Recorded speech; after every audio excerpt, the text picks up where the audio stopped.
علم نہیں ہے، دین سے دوری ہے، مساجد سے دوری ہے، قرآن کریم کی تلاوت سے، تعلیمات سے دوری ہے، ذکر و اذکار سے دوری ہے، تسبیحات سے دوری ہے، اور یہ جو آپس میں بغض ہے، لڑائیاں ہیں، جھگڑے ہیں، فساد ہے، اور والدین کی نافرمانی اولاد آج کل کر رہی ہے، یہی تو وجہ ہے۔ ہم نے اپنی اولاد کو سکولوں میں ڈالا، کالجوں میں ڈالا، میں یہ نہیں کہتا کہ وہ غلط ہے، وہ بھی ضروری ہے، لیکن یہ اصل ضروری چیز ہے، اصل چیز ہی یہی ہے۔ دنیا کی کامیابی، آخرت کی کامیابی، اور آخرت میں اللہ کے سامنے، اللہ کے حبیب کے سامنے ذلت اور رسوائی سے بچنے کے لیے علماء سے تعلق کو مضبوط کرنا ضروری ہے۔ مولانا اشرف علی تھانوی رحمۃ اللہ علیہ، علامہ حکیم الامت علامہ اشرف علی تھانوی رحمۃ اللہ علیہ ایک مرتبہ میرٹھ کے ایک جلسے میں خطاب فرما رہے تھے۔ خطاب فرماتے ہوئے ارشاد فرمایا، اور لوگوں، علماء کو، مولویوں کو تنگ کرنا بند کر دو، مدارس کے مولویوں کو، علماء کو تنگ کرنا بند کر دو۔ اگر تم نے ان کو زیادہ تنگ کیا تو کیا ہوگا؟ تو یہ ہوگا کہ ان میں سے کوئی کریانے کی دکانیں کھول لیں گے، کوئی چاولوں کا کام شروع کر لیں گے، کوئی کپڑوں کا کاروبار شروع کر لیں گے، کوئی کسی کام میں لگ جائے گا، کوئی کسی کام میں لگ جائے گا۔ تب پھر کیا ہوگا؟ 50 سال کے بعد تمہاری اولاد میں سے کوئی یہودی ہوگا، کوئی عیسائی ہوگا، کوئی مجوسی ہوگا، کوئی بدعتی ہوگا، توحید پر جو دین حق ہے اس پر کوئی باقی نہیں رہے گا۔ دین حق کو زندہ رکھنے والے یہ علماء کرام تو ہے۔ اس لیے علماء کرام سے تعلق رکھنا یہ انتہائی ضروری ہے۔ ایک اور جگہ ان کی سوانح عمری ہے، اس میں لکھا ہوا ہے کہ وہ فرمایا کرتے تھے کہ ایک فرقہ، ایک طبقہ ایسا ہے کہ جو مجھے کافر کہتا ہے، اس کے باوجود میں ان کی عزت کرنا اپنے اوپر لازم سمجھتا ہوں۔ میں تو یہاں تک کہتا ہوں کہ اگر پوری دنیا کے علماء، لفظ میں غور کریں، علماء، عام لوگ نہیں، پوری دنیا کے علماء اگر اس فرقے کی طرف ہو جائے اور پوری دنیا کے علماء مجھے کافر کہنا شروع کر دیں، اس کے باوجود میں ان کی عزت کرنا اپنے اوپر فرض سمجھوں گا۔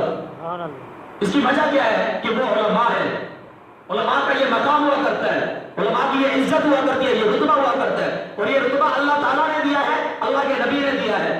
آج ممبروں پہ بیٹھ کے اور عام لوگ بھی کسی سے پوچھنے جا کر باتیں کر رہے ہیں، جی مولویوں نے یوں کر دیا، مولویوں نے یوں کر دیا۔ میں اللہ کی قسم اٹھا کے کہتا ہوں، مسجد میں بیٹھ کے کہہ رہا ہوں، اگر دنیا میں دین آج بھی باقی ہے تو علماء کی وجہ سے باقی ہے۔ یہ ایسی باقی نہیں ہے، جب بھی ختم نبوت کا مسئلہ ہوتا ہے علماء سب سے آگے ہوتے ہیں، جب بھی صحابہ کرام پر زبان درازی کی جاتی ہے علماء سب سے آگے ہوتے ہیں، اور اس کے باوجود کہ یہ جو اپنے لوگ ہیں، پرائے ہیں، بیگانے ہیں، سب علماء پر بکواسیں کرتے ہیں، اس کے باوجود ڈٹ کر کھڑے ہوتے ہیں علماء کرام۔ اپنے لوگ خود گالیاں نکالتے ہیں، ان کو جب بھی کہا جائے کہ بھائی ختم نبوت کا مسئلہ ہے، آج 2 گھنٹے کے لیے، 3 گھنٹے کے لیے دکانیں بند کر دو، تو کیا کہتے ہیں؟ یہ مولویوں نے فساد ڈالا ہوا ہے، یہ مولوی یوں کرتے ہیں، وہ کرتے ہیں، ہمارا کاروبار بند کرواؤ گے، ہمیں بھوکا مارو گے۔ ابھی جو کرونا آیا ہوا 3 مہینے سے تنگ ہو رہے ہو نہیں ہو رہے؟ اللہ تعالیٰ نے کر کے نہیں دکھا دیا۔ تو یہ جو علماء کرام ہیں، ان کی بات مان لیجئے، دین پہ عمل کر لیجئے، دین کو صحیح سمجھ لیجئے، آپ کی دنیا بھی بن جائے گی، آخرت بھی بن جائے گی۔ آج اگر میرے جیسا کوئی ایرا غیرہ نتو خیرہ علماء کے بارے میں باتیں کرے کہ جی علماء سو ہیں، علماء فلاں ہیں، علماء فلاں ہیں، بھائی تو کون ہے بات کرنے والا؟ علماء جیسے بھی ہیں علماء کرام ہیں، وہ جیسے بھی ہیں انہوں نے دین کو باقی رکھا ہوا ہے، نبوت والے علم کو باقی رکھا ہوا ہے۔ میرے بچوں کو، آپ کے بچوں کو، ہمارے بچوں کو قرآن پڑھانے والے یہی مولوی ہیں، اور انہی مولویوں کے بارے میں بھی ایسی کی تیسی کی جاتی ہے، باتیں کی جاتی ہیں، گفتگو کی جاتی ہے۔ اور سب سے بڑا افسوس تو یہ ہے، سب سے بڑا افسوس یہ ہے کہ آج سب سے آسان جس طبقے کے اوپر بات کرنا سمجھا جاتا ہے وہ تو کئی علماء کرام ہیں۔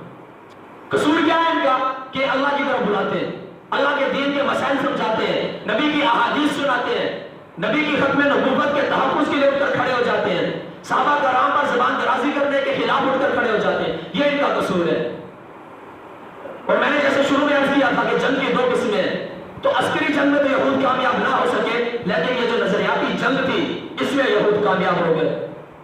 یہ جو مسلمان اسلام دشمن طبقہ تھا یہ اس میں کامیاب ہو گیا، اور اس میں ان کو کامیاب کس نے کیا؟ خود ہم لوگوں نے کیا، خود ہم لوگوں نے۔